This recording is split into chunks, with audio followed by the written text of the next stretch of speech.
Yeah, I was working on our districts of distinction recently and looking at third grade reading scores over the last 4 years and trying to determine, what schools and districts had the greatest performance gains in terms of third grade reading skills. And I had to throw several states out. I threw Wisconsin out. I wanted to say Georgia because same problem. They changed the test and suddenly they saw a huge jump in proficiency, but it was artificial. They changed the test so that more students were proficient.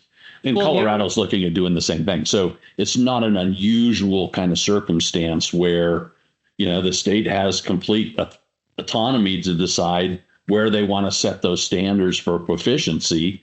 And if not enough students are making what they consider proficient, then they might change what the baseline is for that. Well, we've even seen it the other way, years ago when every state was kind of given that opportunity to administer their own tests and determine what they considered proficient and such in different subjects. You would see when they were changing those tests year over year, well, actually, at the beginning, we saw a drop because the teachers weren't familiar with how to teach for the new test, whether right or wrong.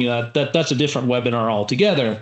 But the teachers were struggling to make sure the students understand how the tests were written. And generally you saw a little dip where it took about 2-3 years before, okay. There wasn't any drops in proficiency, but there's a drop in the understanding because there's a new test and the way it was being administered. So, you see it swing both ways. And again, it's just understanding those little nuances when you're looking at that sort of stuff is important.